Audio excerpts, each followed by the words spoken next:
Hello and welcome to Unacademy, a one-stop destination for the English medium civil services aspirants. A very good morning and welcome to the daily Hindu news analysis. So let's begin our discussion by first looking at the topics that we are going to discuss. From the Delhi edition of the Hindu, I have chosen 6 important articles, and in total it consists of around 10 important topics. So let's cover them in a detailed and comprehensive manner so that you don't have to go back and read the newspaper again. But before we start, I have an important announcement. As part of the Navratri season, Unacademy has extended the Shiksha Mahotsav. So, under this offer period, you can now enroll for our online classes at just 19,999 for a 12-month subscription. And this limited offer ends on the 30th of September.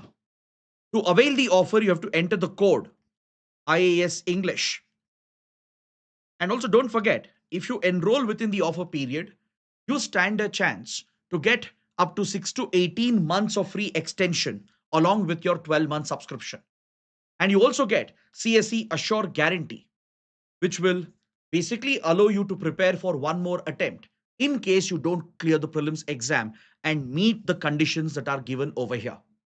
So if you're interested, enroll before 30th of September, and for the registration, click on the link provided in the video description. And if you want the PDF of the session, please join our official Telegram channel by scanning the QR code. After the session ends, we will be sharing the PDF over here. So with this, let's get started and look at the first article.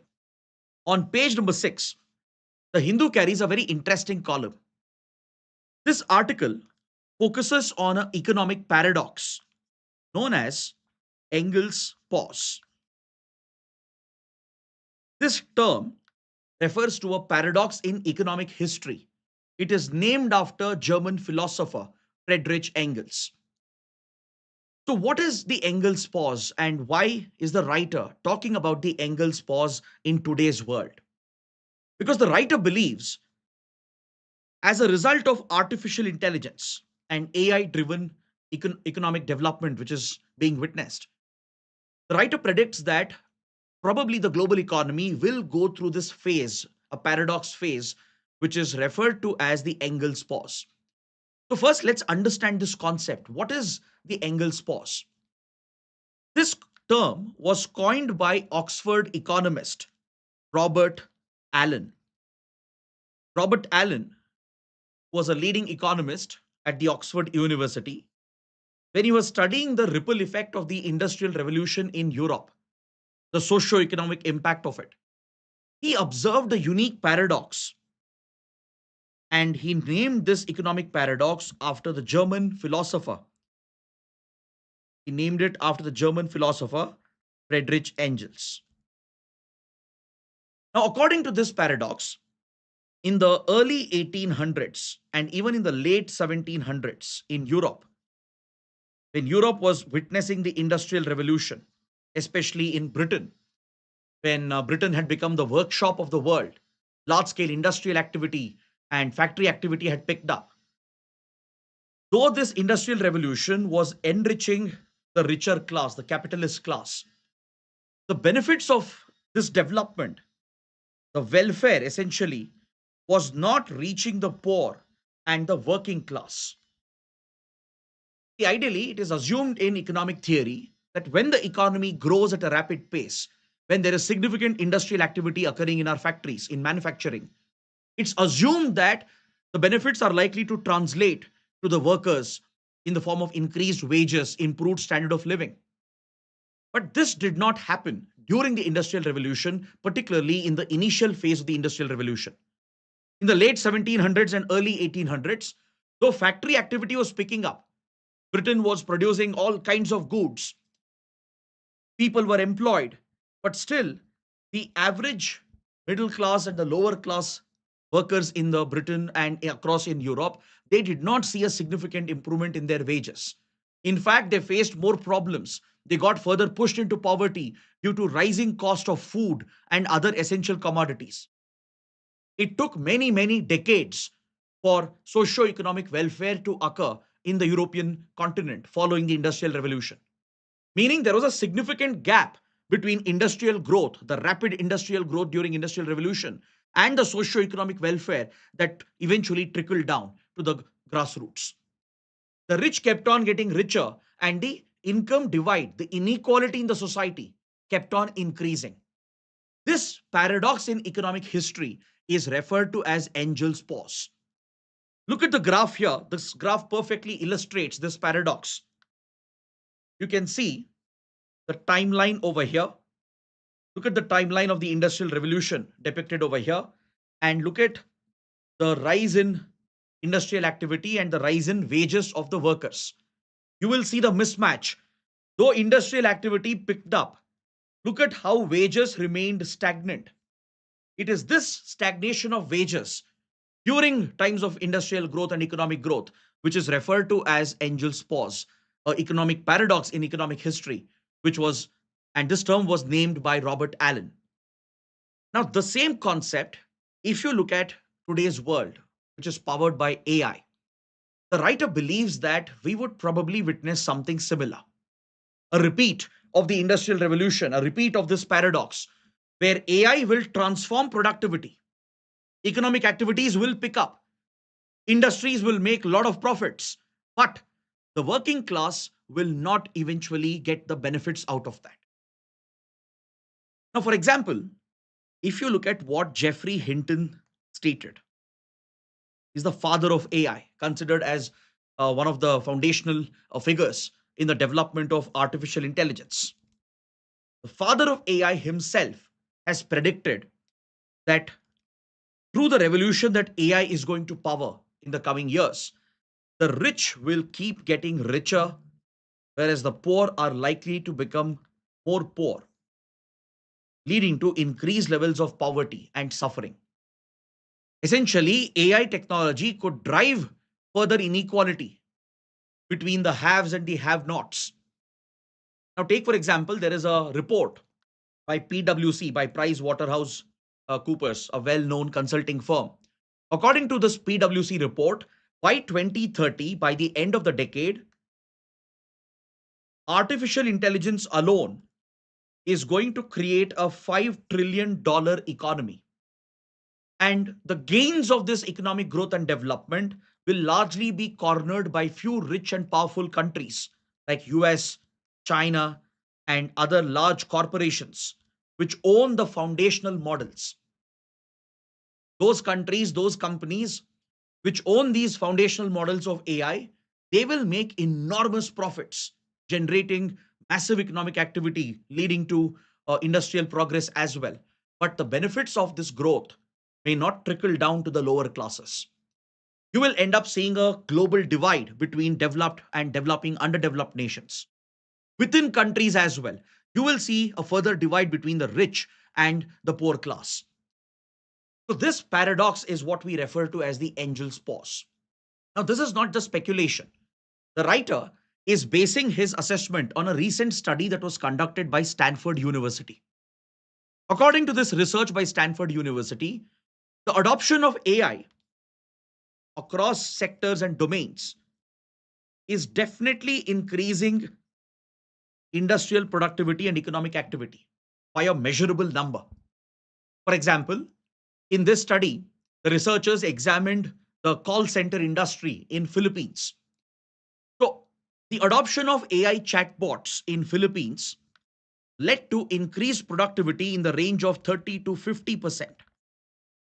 So, while productivity is jumping and economic activity is moving forward, the number of jobs being created and the wages, they are largely remaining stagnant, and in many cases people are losing jobs as well. Look at the mass layoffs that have occurred just because of the adoption of AI across major tech companies in the US, in India as well. So while job loss could become common, particularly amongst the lower classes, the wages are likely to remain stagnant.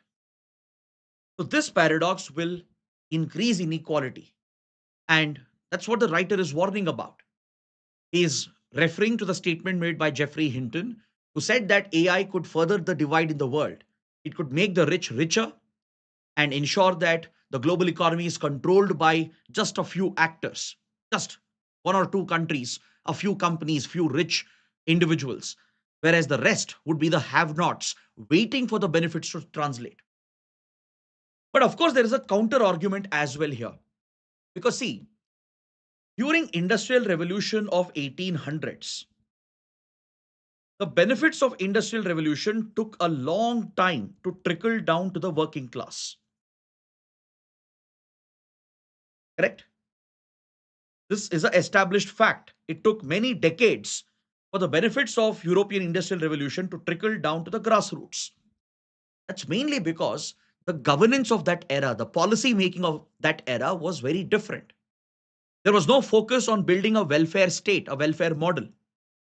But today, the world is no longer the same. Today, there is better governance, better administrative efficiency. Through right policies, you can ensure that the benefits of this growth can quickly trickle down to the lower classes as well. So that's a counter argument to this. So I want you to develop a very balanced view about this particular topic. Don't blindly assume by looking at such articles that AI will only result in job losses, that AI will simply affect the middle class and the working class. There is a very strong counter argument, which is very valid. Now, if you look at any general purpose technology of the last 200 years, these general purpose technologies have indeed revolutionized our global economy. Now, take for example, steam. Look at how steam engines transformed the world, driving the first industrial revolution. Another general purpose technology which comes to mind is electricity. Look at the change that electricity brought to industries, to factories, to assembly units. These general purpose technologies, they can be applied across sectors, across domains, from agriculture to research, to healthcare, to medicine, to education, to governance. Those technologies which find a general purpose across sectors, they are referred to as general purpose technologies. You can say the same about computers and the internet. Computers and internet are also seen as a GPT, not your chat GPT. That GPT is completely different. The GPT that I'm referring to here stands for general purpose technology, a revolutionary tech which can have application across sectors, across domains, which can transform the very nature of our economy. So steam was one such technology, electricity, computers and internet. And now we have AI. Without a doubt, AI is a revolutionary, transformative GPT, a general purpose technology. It can be applied in various sectors from power generation to economic planning to policy making to governance to across the industrial activities. This is a technology which will easily find application. So AI, which is resulting in improved productivity, improved efficiency, is definitely resulting in better profits, better growth, be it for the private corporates or be it for the overall economy. There's no doubt that it will bring in greater productivity and efficiency. But the point is, by when will the benefits trickle down to the lower classes? By when will welfare become a priority? Because to minimize the damage caused by AI disruption, governments have to act very quickly. If governments are proactive, if government policy can be innovative, and if it can align with the objectives of a welfare state, then maybe we will not see a repeat of Engel's pause. We will not see a repeat of European Industrial Revolution. Because see, off late, when you see new technologies, they have trickled down very quickly to the grassroots. Take, for example, mobile phones and high-speed internet. In hardly 10-15 years, correct, smartphones and high-speed internet has trickled down from the elite classes to the lower classes today. So compared to before, compared to decades ago, centuries ago, today the transmission of those benefits across the society is happening at a much faster pace. So if governments show that willingness to adopt the welfare model, translate the growth through AI into benefits for the poor class and the working class, then we may not see a repeat of the Engel's pause. So this is a very strong counter argument as well. If AI is adopted into governance to make governance more efficient, if policies are brought in to ensure that the wages are improved, to ensure that social security is provided, maybe a universal basic income is created for the working class, then this could bring all round development and greater equality as well. So, this again reminds me of the most popular statement that technology can be a great enabler. At the same time, revolutionary tech, when it's in the wrong hands, when it is misused for the wrong purposes, it can have a deadly impact as well. So, it's like a double edged sword, right? So, based on this understanding, please take up this mains practice question and let's discuss the answer writing approach for this question as well. An angel's pause in the modern AI economy might be shorter than its historical counterpart if policy aligns with innovation. Analyze. So the question is basically focused on the dilemma that we discussed. So you need to explain here what is angel's pause, give the historical context of the industrial revolution. Does this theory apply for the present world, which is being transformed by AI?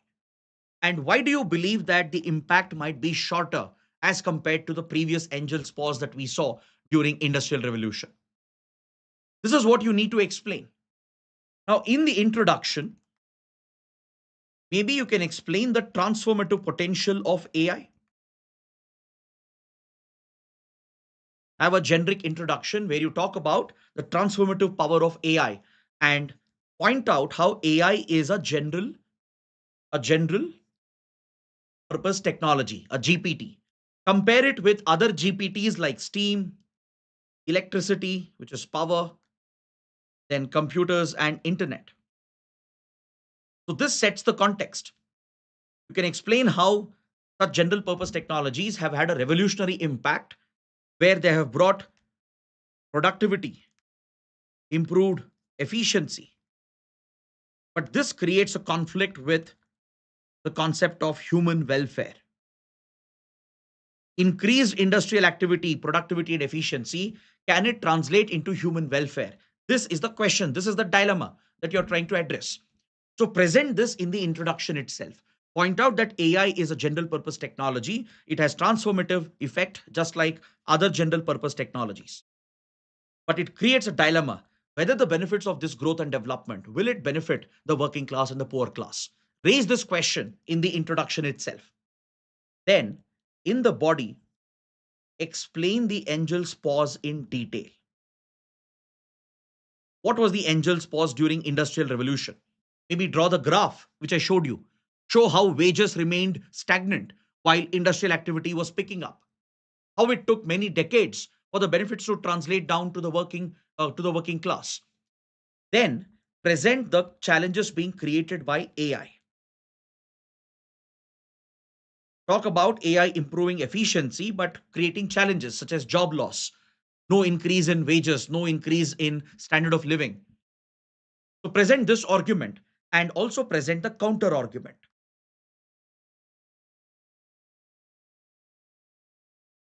This has to be a part of your body where you argue that yes, AI's disruption can compromise human welfare, where the rich become richer and the poor might be further pushed into poverty, increasing the income divide. Then talk about the counter argument that if government policy is welfare oriented, then AI can become a great enabler. If governments are proactive, if they can channel those benefits quickly through better welfare policies and models, they can uplift the grassroots and ensure you can bridge the divide as well. And then finally, provide a conclusion. Conclude on an optimistic note. Don't take a stand against AI. Highlight the concerns, but point out that there is a way forward. You can give examples like how India remains focused on its welfare policies, even while we are championing the introduction of AI and the integration of AI into our economic model. So present that way forward with an example maybe from the Indian context, and that will complete your answer. Please use this answer writing approach. I ensure that in every session we discuss the answer writing approach in detail so that you get some pointers, you get an idea as to how to structure an answer. And I really hope that you make use of this to practice your answer writing. Now, coming to the next article on page 6, we have an editorial related to stampedes. Now, it's very unfortunate that this has become a recurring topic. In the last couple of years alone, I remember discussing the topic of stampede multiple times. I'm saying it's regrettable, it's unfortunate because stampedes are a preventable disaster. It's a preventable tragedy. It's a man made disaster which is completely avoidable. Recently in Tamil Nadu, in Karur, there was a tragic incident during a political rally. A political rally which was led by actor turned politician Vijay. I'm sure most of you would be familiar with Tamil actor Vijay, who has entered politics with his own political party. So during his political rally, which was being held at Karur, there was a massive rush of people, very poor organization by the event organizers, by the political party, by the police. They were not adequately prepared. And it led to a terrible accident, a terrible disaster, where 40 people have been killed, including several children. So, such stampedes, which essentially is a man made disaster, is a completely avoidable, preventable tragedy.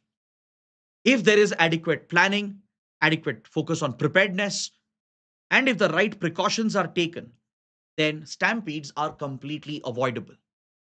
In the last 2 years alone, India has witnessed multiple stampedes. And yet, in almost every incident, nobody is held accountable in our country. According to me, that is even more tragic. There is no accountability for the loss of so many lives. Nobody gets punished despite these tragedies occurring again and again. For example, a couple of years ago, there was a political rally in Maharashtra organized by the then ruling party. They had brought in people from all rural areas for an award ceremony, mainly to score political brownie points. And despite knowing that the weather was very harsh, there was a heat wave possibility, they allowed the audience to be exposed to the deadly heat wave condition. Adequate arrangements were not made. Many people lost their lives and even triggered a stampede over there. Or look at the religious gatherings in Uttar Pradesh, a so called spiritual leader, right? His event, which was poorly planned and organized, led to a rush of his blind followers, triggering a stampede, and many people lost their lives. More than 100 were killed. At even popular pilgrimage sites, from Tirupati to other pilgrimage sites, be it Kumbh Mela, several innocent lives have been lost. Or look at the recent stampede in Bengaluru after RCB won the IPL in the procession that was planned by the team and as well as by the state government, which was not well organized, led to a disastrous incident where several innocent people got killed as a result of this tragedy. So, such incidents keep recurring in our country. And the point I'm trying to say is that nobody is held accountable eventually, right? So, to prevent such disasters, you need to fix the accountability. You need to ensure that the SOPs are followed, the standard operating protocols are implemented. Because, as I said, this is a preventable disaster. There are clear cut guidelines on how to handle a crowd, how to manage a large crowded event, how to prevent those disasters from occurring. Now, for example, when a large crowd is anticipated, the event organizer has the primary responsibility of ensuring the safety of the crowd.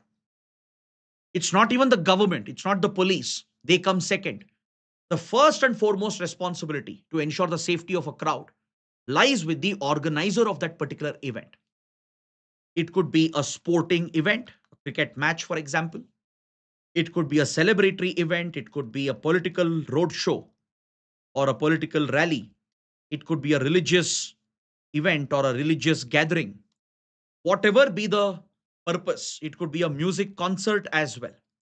Whatever be the event, eventually the event organizer is the one who is primarily responsible for the safety of the crowd because they are the ones planning the event, organizing the event.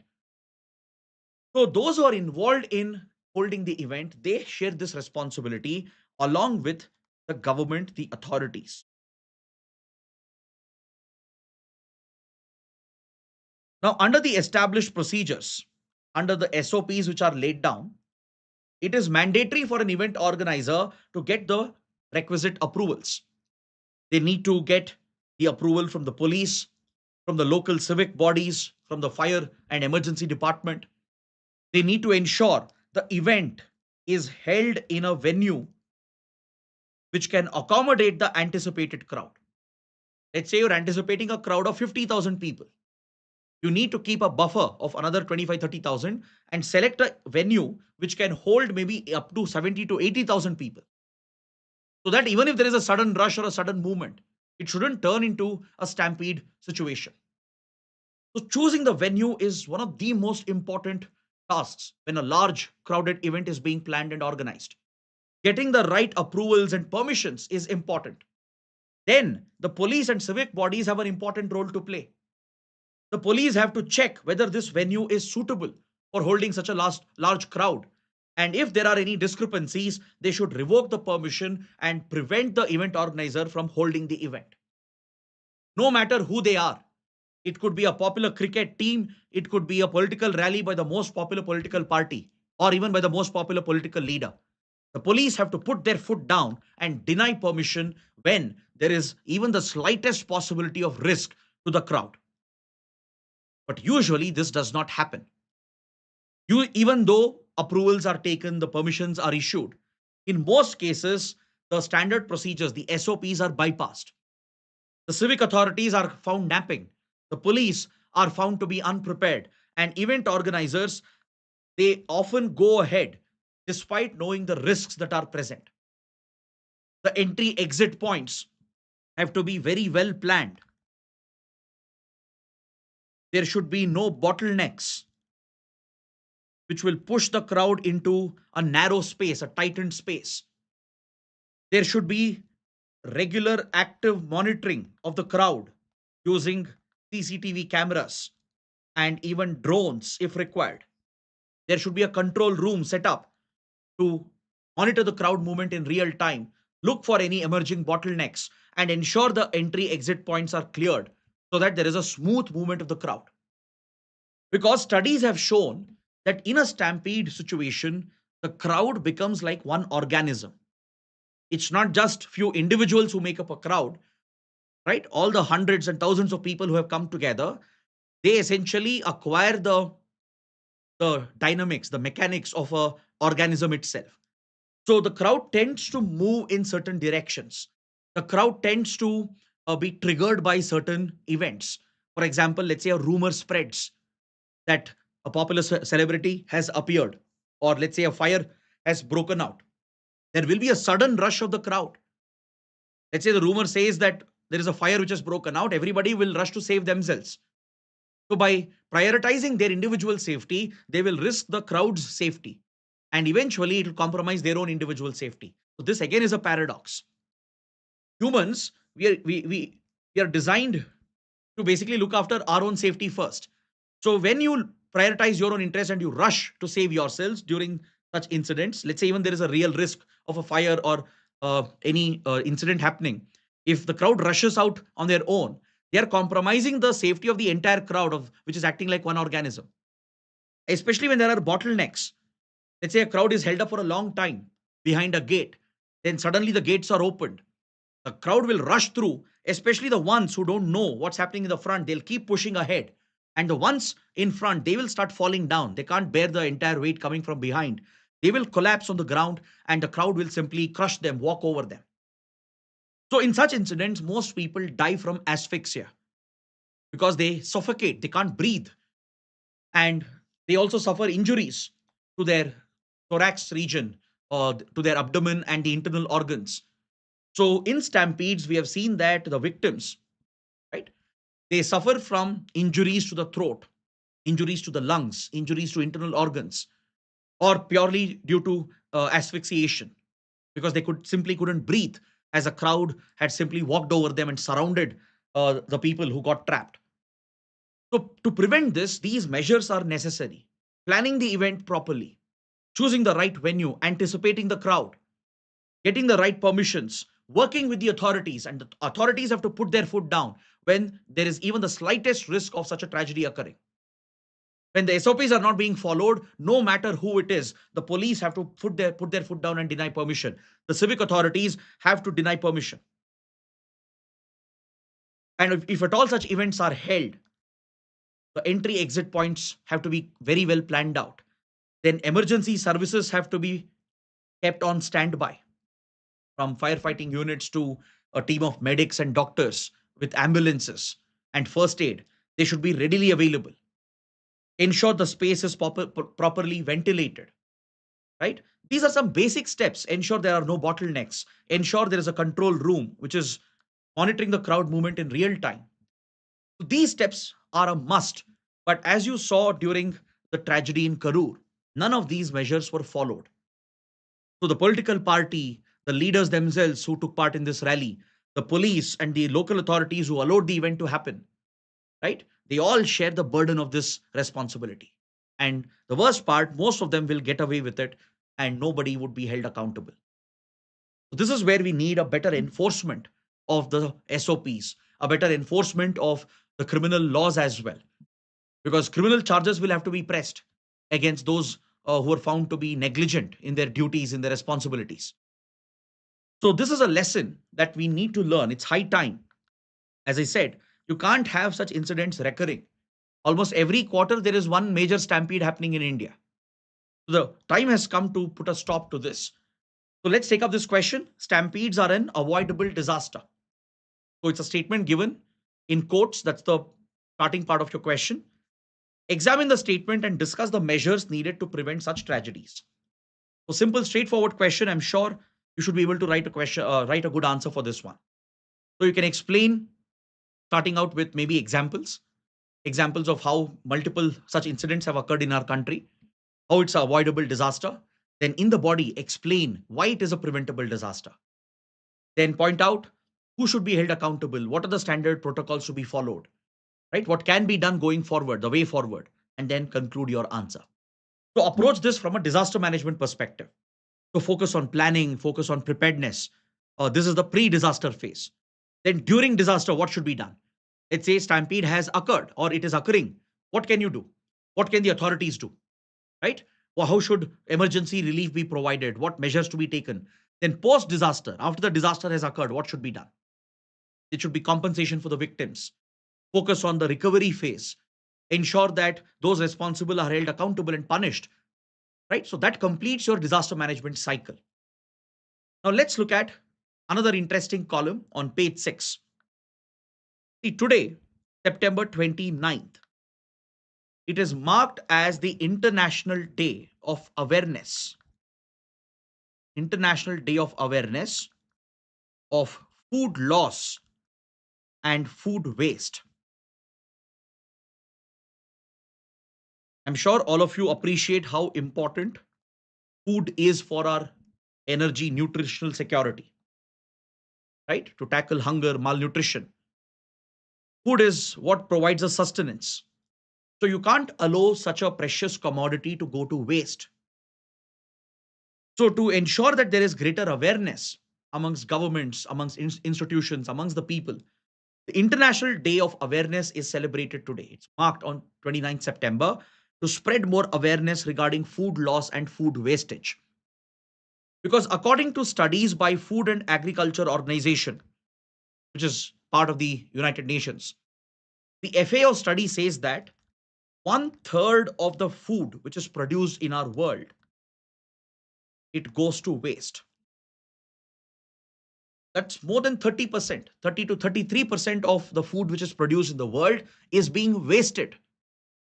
So this is very concerning because there are many parts, many regions in our world, millions of people in our world who are sleeping hungry, who are suffering from hunger, malnutrition, who are going through famines. They're losing their lives due to lack of food and nutrition. And on the other side, the world is wasting nearly 33% of the food which is being produced. This again is a very cruel irony. It's not that we have a shortage of food. The world has enough food. We are producing enough, but we are wasting a lot, which means there are inefficiencies in the way in which food is being managed, especially post harvest. Once crops are harvested, How are we managing the food crops on the back end of our supply chain, from collection to transportation to storage and distribution? What's happening on the back end of the agricultural supply chain? This will determine food loss and food wastage. So let's dive a little deep into this topic. I'll go beyond the article and I'll provide you some interesting statistics which can be very useful for a mains question. Now, when you look at food wastage, you know which agricultural commodity is the most wasted? It's actually fruits and vegetables. Why? The answer is very simple, because they have a very low shelf life. They spoil very quickly, they rot very quickly. So if it's not well packaged and if it is not maintained under the right ideal conditions, right, especially the ideal temperature conditions, fruits and vegetables are the easiest to rot and spoil. So almost 10 to 15% of the world's fruit and vegetable production is going to waste. Then if you look at staple cereals and food crops like, let's say, rice or wheat, in this case, the food wastage is in the range of 4.2 to 4.8%. Because food grains can be stored for a longer time, correct? Especially the dry food ration, it can be stored for a longer time. They have a longer shelf life. If it is stored appropriately, you can ensure that food grains and cereals are stored for a much longer duration. So the loss and wastage is relatively less in this regard, but still the global loss of staple food grains and cereals stands at 4.2 to 4.8%. Now these are very significant numbers, because the same food could have been diverted to feed the poor people, the needy, those who are going hungry, to supply to those regions which are suffering from famines, which are suffering from hunger and malnutrition. In fact, the United Nations has a target under the Sustainable Development Goals. I hope you're aware of this. SDG number 12. What does it deal with? SDG 12 deals with sustainable production, ensuring that the global economy is built on the sustainable model to ensure you don't waste what we are producing, what resources we are using. So under goal 12, we have target 3.1 that focuses on global food loss and food waste. According to the Sustainable Development Goal, the target is to reduce food loss and waste by more than 50%. According to SDG 12.3.1, the target set by the UN is to bring down food loss and wastage by more than half, by more than 50%. But the world is nowhere near achieving this target as of now. So what can be done to tackle with food loss and food wastage? As I said, you should tackle the post-harvest losses. So for example, you need to improve the warehousing facilities. You need to ensure cold storage is made available, right? You need to ensure food is pushed towards food processing industries by strengthening the back-end supply chain so that perishable commodities with low shelf life can be converted into different products. Like fruits, vegetables can be converted into different products, increasing their shelf life, thus ensuring that you're minimizing the loss and wastage of food. So improving food processing, improving the supply chains, providing better cold storage solutions from farm to your table. There should be better cold storage, warehousing, and better transportation. At the village level, when the crops are harvested, there should be a local cold storage facility with better warehousing where there are no pests or rodents. Pests and rodents are a major threat for food products, for food crops, right? So you need good scientific storage facilities. And even when the crops are being transported through trucks or through cargo routes, freight routes, through rail, through air, there should be cold storage facilities made available.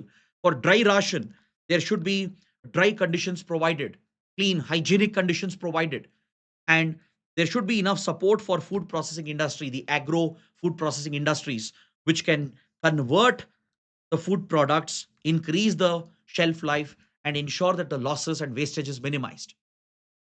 So strengthening the back end of supply chain, minimizing the post harvest losses is the right way forward. Apart from this, it's important to create a circular economy. Apart from minimizing post harvest loss, you need to step up the concept of circular economy.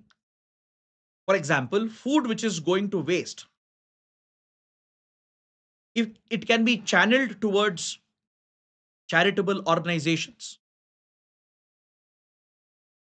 it can be channeled towards community kitchens,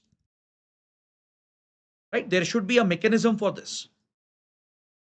Maybe a application, a mobile app, where people can um, essentially have an easy way of channeling the food instead of wasting it, right? Even when the food item is still good enough for consumption, channeling it towards community kitchens, charitable organizations, and ensuring that the needs of the hungry is met and taken care of. This requires government intervention. The government has to work with the industry, the agro industry, the food processing industry, provide right incentives for them, create more awareness amongst the people and citizens to minimize the loss and wastage of food. For example, India has a scheme, the Pradhan Mantri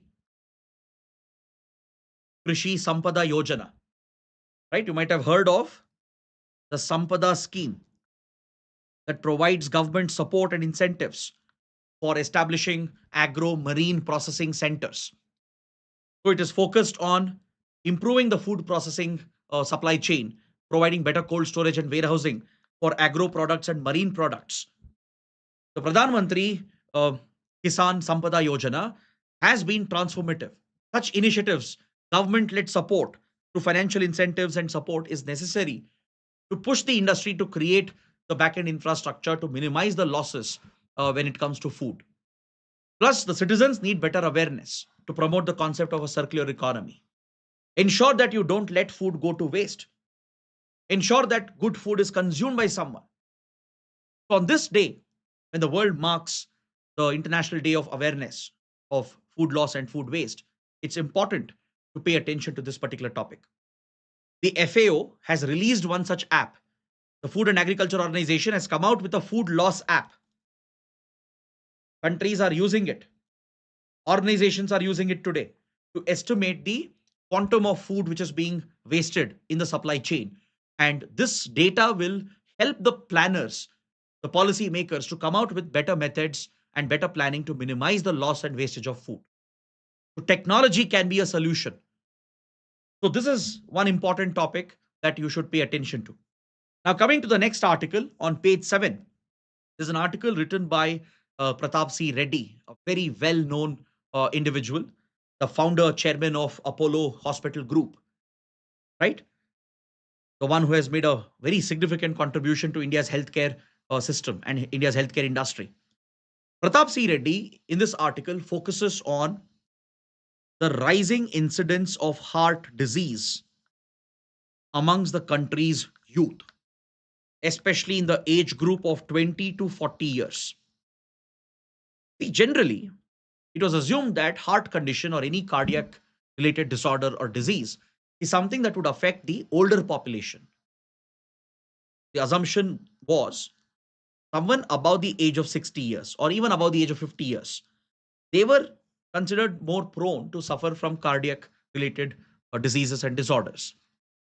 In fact, that's why there is a popular saying that if a older individual, if they were still youthful in their mindset, right, they would be praised with a metaphor. They would say that you are still young at heart. Though you become old, you are still young at heart. So this was a metaphor. But today, this has become an unfortunate crisis in our country, a country with a young population where most of the heart attacks, the cardiac arrests which are being reported, more than 50% of it is occurring under the age group of 40 years. So quite literally, those who are younger in age, they no longer have a younger heart. There was a time when older people used to be young at heart in a metaphorical way, if not in a literal sense. But now, because of the lifestyle changes, the, the kind of stress that the current generation is going through, those in the age group of 20 to 40, they are no longer younger at heart in a quite literal manner. And the data is quite shocking.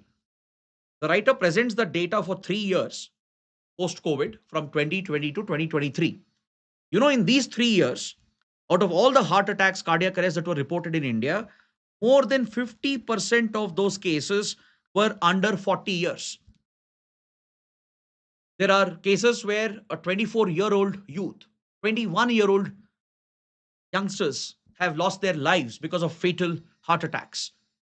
Those who are in their mid 30s, those who are in their lower 40s, they are suffering from increased risk of cardiac related disorders. So the writer points out that a country like India cannot afford such a crisis. This is a type of a non communicable disease. The burden of NCD is rising on a young country like India.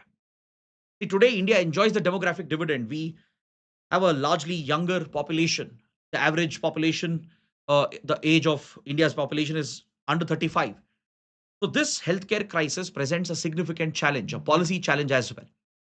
The writer points out, based on his expertise, that the changes being seen is largely a result of the lifestyle related factors, which is contributing to increased risk of cardiac disease, from lack of sleep to significant stress, which the current generation goes through, the poor food and dietary habits,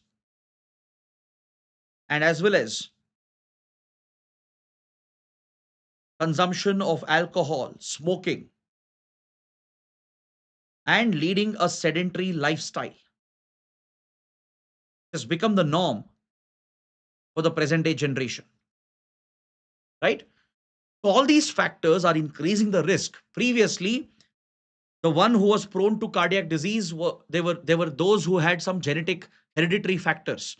Even researchers, doctors would consider the genetic hereditary factor to be playing a bigger role when it came to cardiac diseases. But today, lifestyle factors have overtaken the genetic factors. More than the genetic factor, the lifestyle factors are playing a much bigger role, from the diet to lack of exercise, a sedentary lifestyle, the lack of sleep, the significant stress, and as well as habits, vices like smoking and alcohol consumption is significantly increasing the risk factor here. That's why Pratap C. Reddy is suggesting that the government should work with the healthcare industry to spread awareness about non communicable diseases such as coronary heart disease and improve the diagnosis, because this again is preventable. With the right diagnosis, you can take preventive steps to prevent a fatal heart attack. So today, most of them, those who go for health checkups, they get their regular complete blood count done. They get maybe a ECG, right? They get other regular tests. But the doctor says what is needed to detect blockage in an early stage and clear the blockage is a CT angiogram. CT cardioangiograph is needed, which basically provides a 3D imaging of your heart. 3D imaging needs to be made accessible, affordable, and encouraged by the government. Those who are at heightened risk, right? Those who have a genetic hereditary history of heart attacks in the family, those who have very poor lifestyle, all those factors which we listed, they need to get regular 3D imaging of the heart done, maybe at least once a year, so that any possible blockages can be detected and adequate intervention can be carried out. Today, the field of medicine is highly advanced. So, cardio intervention is a very common procedure to clear up blockages to ensure the patient can lead a long, healthy life. Of course, first and foremost, the focus should be on improving the lifestyle factors, right? Getting more exercise, improving the diet, leaving habits like smoking and alcohol consumption, getting 8 hours of sleep, reducing the stress, managing stress in a better manner. That is absolutely essential. But As of now, for the short to medium term, it's important to step up diagnosis. And for this, the government has to act with the healthcare industry and create awareness as well amongst the people, make CT cardioangiograph more accessible, affordable, and 3D imaging will definitely help in detecting blockages early because no other test would provide that clarity. Is that clear? So the writer is stressing on this healthcare concern, which is affecting India's young population in the age group of 20 to 40 years. Now, coming to the prelim section, we have a few small articles. Let's take a quick look and then wrap up the session. On page 12, we have an article related to science and technology. The article refers to Astrosat, which is India's first ever space observatory that was launched a decade ago in 2015. So, this space mission of India's ISRO has completed 1 decade of successful operation. Astrosat, when it was launched a decade ago in 2015, it was India's first space observatory. It carried 5 unique payloads, which would basically use the electromagnetic waves, be it visible light, UV radiation, and as well as X rays, to basically observe the cosmos. So, this mission was initially designed for just 5 years. The mission life was supposed to be just 5 years, but the equipment has withstood the harsh space environment and it is still functioning absolutely fine even today. And it continues to send valuable data. So, Astrosat has been crucial. It has made some significant discoveries. It has been used to observe black holes and neutron stars. It has been used to observe distant signals, electromagnetic wavelengths emerging from distant galaxies that are many, many light years away. So it has led to many scientific breakthroughs and it continues to remain functional even today. So this marks the success of ISRO's ambitious space exploration mission. And Astrosat was the beginning, which was our first space observatory. So ISRO collaborated with multiple research institutions for this project, including the Raman Research Institute and other scientific institutions in our country. And there was collaboration with few foreign universities as well. So this project has been a tremendous success and it has functioned way beyond its stated mission life and continues to observe the cosmos and send back crucial data, which could still further help in observing and exploring the cosmos. Next, on page 10, there's an article that refers to India's interaction with the global South countries at the ongoing UNGA summit. As part of the UN General Assembly summit, which is underway, it is held in the last week of September every year. India has been holding several interactions with developing underdeveloped countries from the global South. So, this article itself is not important for us, right? It only talks about uh, the priorities of India, what kind of interaction India has had with developing underdeveloped countries. But there's nothing too big or important to discuss here. But in the article, there is a reference to some important groupings, important multilateral forums of the global South. And I think this can be very, very important for your prelims. So, for example, the article mentions a grouping, a trilateral grouping known as IBSA. IBSA is a trilateral between 3 democracies from 3 continents: India, South Africa, and Brazil. So, this grouping was formed back in early 2003. In the early 2000s is when this trilateral took shape, and it remained very, very active and relevant from 2003 to 2011, especially. 3 like minded, developing, emerging economies and democracies came together under the then leadership of Prime Minister Manmohan Singh.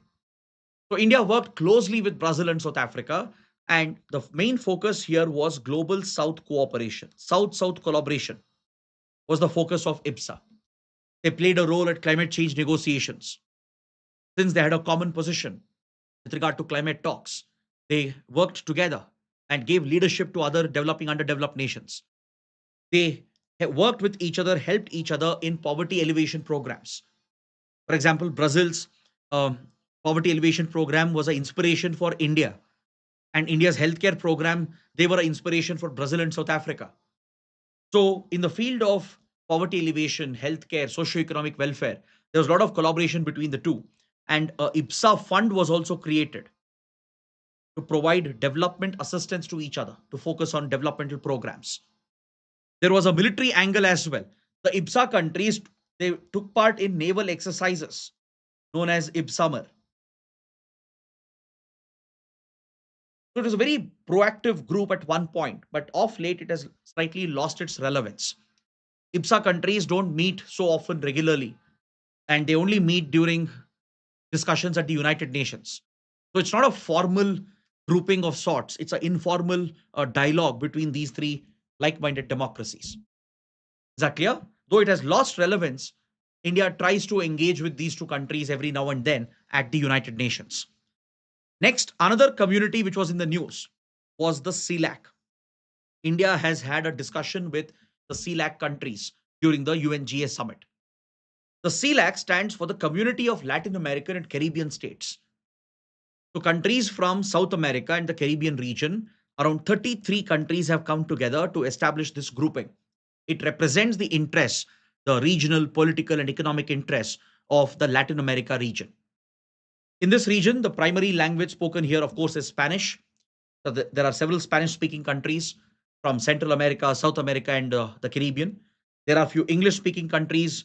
And of course, as a reflection of the colonial history of this region, you have Portuguese speaking, French speaking, and Dutch speaking countries as well, which are part of the group. So it's a very diverse grouping of countries from Central America, then South America, and the Caribbean, the community of Latin America and the Caribbean states.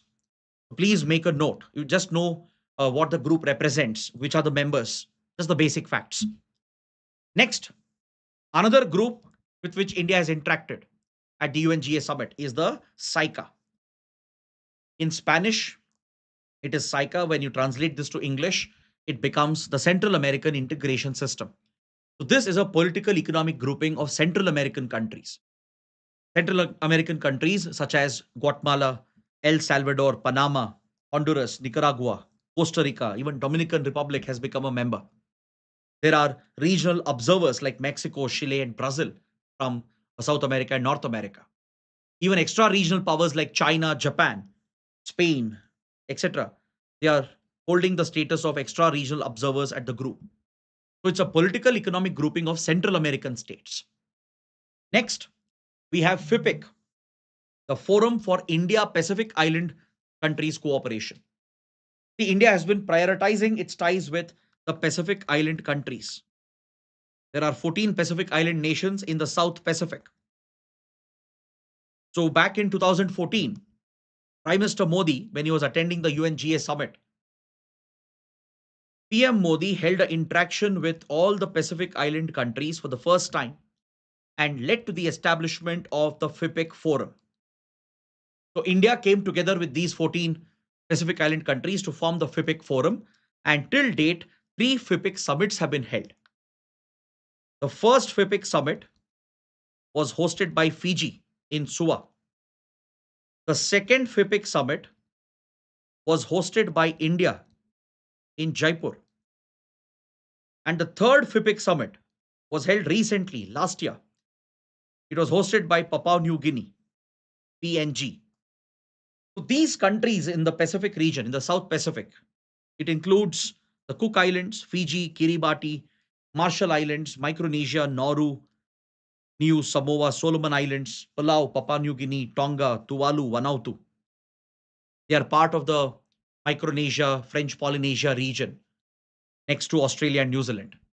So this has become a priority region for India because of the close cultural ties that we have. For example, in countries like Fiji, there's a strong Indian community. They are the descendants of the Indian laborers, the indentured laborers who were transported here by the British during 1800s and 1900s. So we have a strong cultural connection through our diaspora. Plus, these countries have large exclusive economic zones with plenty of resources. There is a competition which has broken out here between Western powers and China. China is stepping up its security and economic influence. So India is also playing its role as part of its Act East policy and Indo-Pacific vision, the Mahasagar Doctrine. So the FIPIC forum met again at New York at the UNGA summit. Then the article also mentions the C10. What is the C10? There are two types of C10 which are related to Africa. Okay. One C10 is basically a developmental grouping of 10 African countries where the finance ministers and the governors come together. So it's focused on development assistance and dealing with the economic challenges in Africa. Some of the top 10 economies of Africa have come together to found this development oriented grouping called C10. It includes Algeria, Botswana, Cameroon, Egypt, Kenya, Nigeria, South Africa, Tanzania, and all the West African states together, represented by the Common Central Bank and the Central Bank of Central African States. So they have formed a C10, which focuses on dealing with economic challenges and financial instability amongst these countries. There is a different type of C10 as part of African Union, the Committee of 10 of African Union, where 10 African nations are pushing for greater representation for Africa at the UN Security Council. Mainly, they are pushing for UN reforms. So it includes Algeria, Congo, Guinea, then Kenya, Libya, Namibia, Sierra Leone, Senegal, Uganda, Zambia. These countries are pushing for more non-permanent seats for Africa to increase Africa's representation at UNSC. They are pushing for a permanent seat as well to have representation for Africa. Because Africa, despite being such a large populous continent, it has absolutely no representation when you look at the permanent members of UNSC. So these countries, which are part of the C10 of the African Union, they're pushing for increased representation at UNSC. So these are the groupings and forums that you can note down, which can be relevant for your prelims. On this note, I bring my discussion to an end. If you liked the session, understood everything, don't forget to press the like button, share your comments below, and do subscribe to our channel. That is it. Thanks for watching. See you tomorrow.